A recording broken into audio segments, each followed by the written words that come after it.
Picture this. A stormy sea, waves crashing, winds howling, and you're standing on a cliff, unshaken. The chaos is all around you, but inside, you're calm. You're steady. You're strong. Imagine becoming the kind of person who doesn't break when life gets hard, who doesn't complain or panic but just handles it. That strength isn't magic. It's built, one mindset shift at a time. But let's be honest. How often do small problems ruin your day? How often do you react instead of respond, worry instead of act, get frustrated instead of focused? Most people are like leaves in the wind, blown around by emotions, opinions, and things they can't control. But you're not here to be like most people. You're here to rise above, not out of ego, but out of principle. Today, you're going to discover 50 Stoic lessons that will make you mentally stronger than 99% of people. These aren't just old quotes from dead philosophers. They're tools, timeless and powerful, to take back control of your mind and your life. Before we dive in, I want you to make a commitment. Pause this video, go to the comments, and write, "I choose strength." This isn't just a phrase, it's a decision, a signal to your mind that you're done being average. You're here to rise, to lead, to build unshakable strength. Write it now, and let's begin this journey together. Let's start with lesson 1. Don't outsource your peace.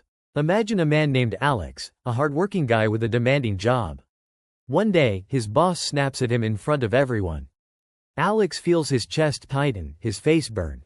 He spends the rest of the day replaying the moment, letting it ruin his mood. Sound familiar? Most of us give away our peace like this, letting someone's words or actions decide how we feel. That's not strength, it's slavery. The Stoics, like Epictetus, taught us, it's not things that upset us, but our judgment about things. Your peace is yours. Don't let a careless comment, a bad day, or someone else's storm walk in and destroy it. Think of your mind like a house. Would you leave the door open for anyone to make a mess? No. So why do it with your peace? Start small. The next time someone cuts you off in traffic or speaks with disrespect, pause. Say to yourself, "This does not control me." That choice is your power. Refuse to be ruled by impressions. Picture Sarah, a young woman who gets a text from a friend that seems cold. Her mind races. They're mad at me. I must have done something wrong. She spirals, assuming the worst. That's an impression, a quick, emotional thought that feels true but often isn't. The Stoics, like Marcus Aurelius, warned us, don't let your mind be hijacked by the first impression. Your thoughts come fast, anger, jealousy, fear, but they're not commands. You're not your first thought. You're the one who decides what to do with it. Pause. Ask. Is this thought true? Do I have proof? Is it helping or hurting me? Sarah could have paused, questioned her assumption, and realized her friend was just busy. Most people live on autopilot, believing every thought. Not you. You're learning to lead your mind. Practice this. When a thought hits, don't follow it blindly. Challenge it. That's how you stay free. Lesson 3. Train against indignation. Imagine John, waiting in line at a coffee shop. Someone cuts in front of him, and his blood boils. How dare they? He thinks, his day now tainted. That's indignation, anger mixed with pride, feeling the world owes you fairness. The Stoics, like Marcus Aurelius, knew better. You'll meet rude, selfish people. Expect it, don't be surprised by it. Indignation feels justified, but it's a trap. It turns small moments into big problems, stealing your peace. Instead, picture John pausing, breathing, and saying, "This isn't worth my calm." That's power. Train against indignation by asking, "Is this worth my peace? Will anger fix this?" Most times, it's not, and it won't. Choose calm over chaos, dignity over drama. That's strength. Lesson 4. Be indifferent to your reputation's accuracy. Picture Maria, a teacher who pours her heart into her work. A parent spreads a rumor that she's unfair, and Maria's gut twists. She wants to defend herself to set the record straight. But the Stoics, like Marcus Aurelius, remind us, ambition means tying your well-being to what others say. Sanity means tying it to your own actions. You can't control what people say about you, but you can control what you do. Maria knows she's honest and kind. Her actions speak louder than rumors. Don't chase approval or waste energy on others' opinions. Ask, if someone lies about me, am I less honest? If they doubt me, am I less capable? No. Live well, walk straight, and let your actions be your voice. Lesson 5. Practice pre-shaming. Imagine Tom, about to snap at a coworker in anger. In the heat of the moment, it feels right, until tomorrow, when regret hits. The Stoics used a tool called pre-shaming, imagining the shame before the mistake. Before Tom speaks, he pauses and asks, "Will I be proud of this tomorrow?" That question stops him. Seneca said, "Shame restrains what law does not prohibit." Before you act, picture the regret, the consequences. Ask, if someone I respect saw this, would I still do it? This isn't about guilt, it's about protecting your character. Practice pre-shaming to stay true to yourself, to act with discipline, not impulse. Lesson 6. Silence is the gym of control. Picture Emily, in a heated argument online. Her fingers itch to fire back a sharp reply, to prove she's right. But she stops. She chooses silence. The Stoics, like Epictetus, said, "Be silent for the most part, or speak only what is necessary." Silence isn't weakness, it's training. Every time you hold back, you're lifting a weight most can't. Silence builds control, creating space between stimulus and response. Try it. When someone annoys you, don't react. Observe. Breathe. Each moment of silence is a representative for your mind. Emily walks away from the keyboard, stronger, because she didn't need to prove anything. Lesson 7. Study your own hypocrisy. Imagine David, annoyed at a friend for being late, muttering, "They're so unreliable." But then he remembers, he's kept others waiting, too. The Stoics, like Seneca, urged us to look at our own faults first. It's easy to judge others, but strength comes from turning the mirror on yourself. Ask, have I ever done what I'm criticizing? Am I living up to my own standards? This isn't about shame, it's about growth. David pauses, reflects, and becomes more patient. Study your hypocrisy to become humble, less judgmental, and truly virtuous, even when no one's watching. Lesson 8. Master strategic detachment. Picture Lisa, overwhelmed by a family argument. Everyone's shouting, pulling her in. She feels the urge to fix it all, but she steps back. She detaches. Marcus Aurelius said, "You have power over your mind, not outside events." Strategic detachment isn't coldness, it's stepping back to think clearly, to protect your peace. When things get heated, pause. Breathe. Ask, do I need to carry this? Lisa stays calm, responds wisely, and keeps her strength. Detach not to escape, but to engage with clarity. That's real power. Lesson 9. Reject nostalgia. Imagine Mike, stuck in memories of better days when life felt simpler. He's so busy looking back, he misses the present.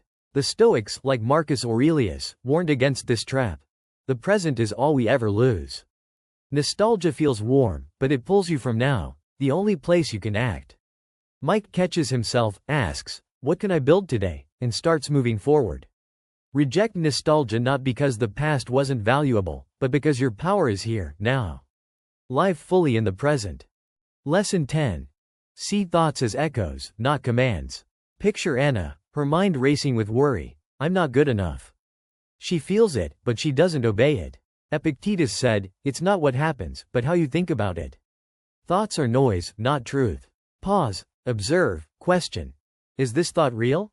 Does it help me? Anna names her worry, lets it fade, and moves forward. You can, too. These 10 lessons are just the start. Keep practicing them. Write, "I choose strength," in the comments again, and subscribe for more stories to build your mental strength. This is your journey. Choose to rise every single day. Imagine waking up each morning, not dreading the chaos of the day, but ready for it, calm, grounded, unshaken. That's the gift of Stoicism, an ancient philosophy that's as relevant today as it was in ancient Rome. Today, I'm sharing a story, one that's part philosophy, part personal journey, about how Stoic principles can transform the way you face life's challenges. Let's dive into 10 powerful Stoic practices that can make you stronger, wiser, and more at peace. Grab a notebook, settle in, and let's explore how to live with intention. I used to get so frustrated when someone cut me off in traffic or didn't reply to a message. It felt personal, like the world was out to get me. Then I stumbled across a Stoic practice called premeditatio malorum, the premeditation of evils. Marcus Aurelius, the Roman emperor, started his day imagining the rudeness, selfishness, and ignorance he'd face. Not to become bitter, but to build mental armor. It's like preparing for a storm you know is coming. Pause, looking directly at the camera. Here's how it works. Each morning, take 1 quiet minute. Say to yourself, today, I'll face rudeness. I may be let down. People will act from ego. Then, commit to staying calm. When someone snaps at you, you're not shocked, you're ready. You exhale, you respond with reason, and you move on. It's not about expecting the worst from everyone, it's about choosing wisdom over surprise. Let me tell you about a time I poured my heart into explaining myself to a friend, only to be completely misunderstood. It stung. I wanted to keep explaining, to make them see me. But then I remembered Epictetus, a Stoic philosopher, who said, if you want to improve, be content to be thought foolish and stupid. That hit me hard. You can't control how others see you, only how you live. Detaching from being understood isn't indifference, it's freedom. Stop chasing validation. Let people misjudge you. Your peace doesn't depend on their approval. Ask yourself, if I'm misunderstood, does it change my principles? Live for truth, not applause. When I let go of needing to be seen, I found clarity in who I am. Rejection hurts. I remember applying for a dream job and getting a cold no. It felt like a punch to my worth. But Stoicism taught me to see rejection differently, as neutral, not personal. Marcus Aurelius said, choose not to be harmed, and you won't feel harmed. A closed door isn't an insult, it's just information, a redirection. Next time you're rejected, pause. Ask, is this an attack or just a redirection? Most rejections aren't about your worth, they're about timing, fit, or chance. Don't cling to the stain. Let it pass like wind. View rejection as neutrality, and keep moving forward. Have you ever felt the urge to have the last word? To make sure everyone knows you're right? I used to chase that feeling, but it left me drained. Seneca, another Stoic, said, it's the power of a great mind to be unmoved by praise or blame. Letting others win in perception. Let them have the spotlight, the applause, frees you to focus on what matters. Your truth. You don't need to prove your worth in every moment. Let others think they're ahead. Ask, do I need to look strong or be strong? Your strength isn't in their eyes, it's in your calm. Win in peace, not perception. There's something powerful about doing good without a spotlight. I once helped a neighbor fix their fence, didn't tell a soul, and it felt right. Marcus Aurelius said, when you have done a good deed, do not seek applause. The deed is enough. Invisible service. Helping without expecting thanks builds real strength. Try it this week. Do one kind act and tell no one. Pick up something someone dropped. Offer a kind word. Walk away. It's not about hiding, it's about acting from principle, not ego. Ask, would I still do this if no one knew? That's where true character grows. People can test you. A coworker interrupts. A friend forgets a promise. It's easy to snap. But what if those moments were training? Marcus Aurelius expected arrogance and selfishness daily, not to judge but to practice patience. I started seeing frustrating people as my personal trainers for calm. Next time someone frustrates you, don't react. Practice listening. Practice grace. Ask, can I stay calm, not for them, but for me? Their flaws are your gym. Use them to build patience, not resentment. Not everything needs your reaction. I used to jump into every argument, but Stoicism taught me to pause. Marcus Aurelius said, you have power over your mind, not outside events. Observing without reacting, watching, breathing, waiting, gives you control. Train this today. When something stirs you, pause. Ask, is this worth my energy? Let the noise pass. Act with clarity, not impulse. That space between event and response? That's where your power lives. Let's end with the most powerful Stoic practice. Die before you die. Seneca said, he who learns to die unlearns to be a slave. Facing your mortality daily, knowing one day you'll be gone, sharpens how you live now. I started asking myself, if today was my last, what would matter? It made me forgive faster, love deeper, and waste less time on petty things. You don't need forever to live well. You just need today. So, try these practices. Rehearse others' errors. Detach from being understood. View rejection as neutral. Let others win in perception. Serve invisibly. Train patience. Observe without reacting. And live like each day counts. Because it does. Which practice will you try first? Let me know in the comments. If this resonated, share it with someone who needs it. And subscribe for more stories to live better. Until next time, stay steady. Imagine you're standing in the middle of a storm. Waves crash, winds howl, and everything feels out of control. I've been there, maybe you have too. A few years ago, I lost a job I loved, and it felt like the ground vanished beneath me. But then I stumbled across an ancient philosophy that changed everything: Stoicism. It taught me that while I can't control the storm, I can control my response. Today, we're diving into 7 Stoic lessons to master your mind and navigate life's chaos with wisdom and calm. So, grab a coffee, settle in, and let's explore how to live like a Stoic. Picture this. You're planning a big outdoor event, maybe a family picnic or a wedding. You've got everything ready, but then it starts to pour. I had this happen once, and I was furious. Why now? Why me? But then I remembered a Stoic idea from Epictetus. Some things are in our control, and some aren't. The weather? Not in my control. My reaction? Totally mine. Stoicism teaches us the dichotomy of control. We can't control what others do, the past, or random events like rain. But we can control our thoughts, actions, and attitudes. When I lost my job, I couldn't change the company's decision, but I could choose to see it as a chance to grow. That shift led me to a better path. Ask yourself next time you're stressed, can I control this?